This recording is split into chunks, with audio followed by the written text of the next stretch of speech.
नमस्कार मित्रांनो, आज आपण स्टार्ट करणार आहे एक नवीन टॉपिक ज्याचं नाव आहे डिव्हिजिबल बाय 17. बघा, डिव्हिजिबल बाय 17 हा रूल काय? आता इथे कोप्राईम नंबरचा कन्सेप्ट इथे लागू शकत नाही, कारण की 17 हा प्राईम नंबर आहे. ओके, याच्या पहिले आपण जे रूल्स बघितले होते 12, 15 है ना, यांसाठी नाही का इथे कोप्राईम नंबरचा कन्सेप्ट लागला होता. पण लास्टच्या व्हिडिओत आपण जो 16चा घेतला होता, या 16मध्ये पण नाही का 4चा जो मल्टिपल जो आहे, 4च्या मल्टिपलमध्ये तो नंबर होता, त्याच्यामुळे त्याचा कन्सेप्ट थोडा वेगळा होता. ठीक आहे, तुम्हाला इथे नाही का हे पॅटर्न असं ठेवायचं आहे, फक्त डिव्हिजिबिलिटीमध्ये कुठे कोप्राईम नंबर लावायचं, कुठे नाही लावायचा आहे. ठीक आहे, आता बघा आपल्याकडे डिव्हिजिबल बाय 17चा रूल इथे तुम्हाला दिसत आहे तुमच्या स्क्रीनवर. काय आहे? Last digit multiply by 5. म्हणजे सर्वात पहिले काय करायचं की लास्ट डिजिटला मल्टिप्लाय करायचं 5ने आणि मल्टिप्लाय केल्यानंतर जे आन्सर तुम्हाला भेटणार त्याला सबस्ट्रॅक्ट करायचं रिमेनिंग नंबर्समधून, म्हणजे उरलेले नंबर जे राहील त्याच्यामधून त्याला मायनस करायचं. ओके, पाहता एक आपण क्वेश्चन घेऊ याच्यामध्ये. जसं की 986 तुम्हाला हा नंबर दिसत आहे. ह्या 986चा लास्ट डिजिटला काय म्हटलं इथे मल्टिप्लाय बाय 5 करायचं. आता इथे आपल्याकडे लास्ट डिजिट काय याचा नंबरचा 6 मल्टिप्लाय बाय 5, याचा तुम्हाला आन्सर भेटणार ह्या ठिकाणी 30. ओके, आता लास्ट डिजिटला 5ने मल्टिप्लाय केलं आणि नेक्स्ट काय म्हटलं याच्यामध्ये की subtract it from remaining number. म्हणजे रिमेनिंग नंबर आता कोणते उरलेलं आहे? 98.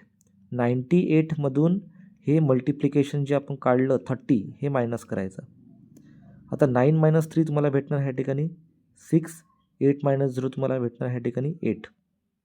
ठीक आहे, आता एवढं हे केल्याच्या नंतर आता 68 जो आहे, 68 हा येतो 17च्या टेबलमध्ये है ना, म्हणजे हा 17चा एक मल्टिपल आहे. जसं की 68, जसं की 17 4 जा 68 है ना, 17 4 जा 68. म्हणजे इथे बघा 68 जो आहे हा 17चा मल्टिपल आहे, म्हणजे 17 मल्टिप्लाय 4 68 भेटतो, म्हणजे हा 68 हा 17चा कम्प्लीट डिव्हिजिबल आहे. त्याच्यामुळे इथे हा जो नंबर झाला आपला 986, हा पण नंबर इथे डिव्हिजिबल आहे 17चा. ठीक आहे, बघा 17चा रूल काय म्हटलं ह्या ठिकाणी की पहिले नंबर जो आहे त्या नंबरचा लास्ट डिजिट जो आहे हा मल्टिप्लाय करायचा 5ने आणि मल्टिप्लायचं जे आन्सर निघेल ते रिमेनिंग डिजिटमधून सबट्रॅक्ट करायचा. ओके, आता बघा अजून एक क्वेश्चन 17544. तुमच्या स्क्रीनवर हा जो क्वेश्चन दिसतो याचा लास्ट डिजिट मल्टिप्लाय बाय 5, म्हणजे लास्ट डिजिट काय आपल्याकडे हा 4 आहे, या 4ला मल्टिप्लाय करायचं 5ने, 4 5 जा 20. आता उरलेले जे डिजिट आहे काय उरलं आपल्याकडे 1754, तिथून हा 20 मायनस करायचा. काय भेटणार तुम्हाला? हा 17 तसंच भेटणार, 5 - 2 3 आणि 4 - 0 0. ठीक आहे, परत रिपीट ती स्टेप करायची. आता लास्ट डिजिट 0 आहे, 0 मल्टिप्लाय बाय 5 करायचं इथे, हा तुम्हाला भेटणार 0. आता हे 0 भेटल्याच्या नंतर यातले रिमेनिंग डिजिट काय आपल्याकडे 173, त्याच्यामधून हा 0 आपण मायनस केला, तुम्हाला भेटणार 173चा आन्सर भेटणार. ठीक आहे, नंतर अजून मला थोडंसं अजून क्लोज एक नंबर बघायचा आहे. ह्या नंबरचा लास्ट डिजिट काय आपल्याकडे ह्या ठिकाणी 3. ठीक आहे, आता 3 आहे तर ह्या 3ला काय करणार आपण 15ने मल्टिप्लाय करणार.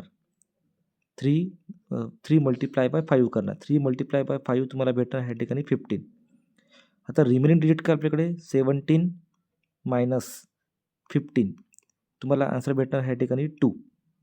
आता बघा मित्रांनो, इथे हा जो 2 जो आहे हा 2 डिव्हिजिबल नाही आहे, म्हणजे दिलेला नंबर जो आहे 17544 नॉट डिव्हिजिबल बाय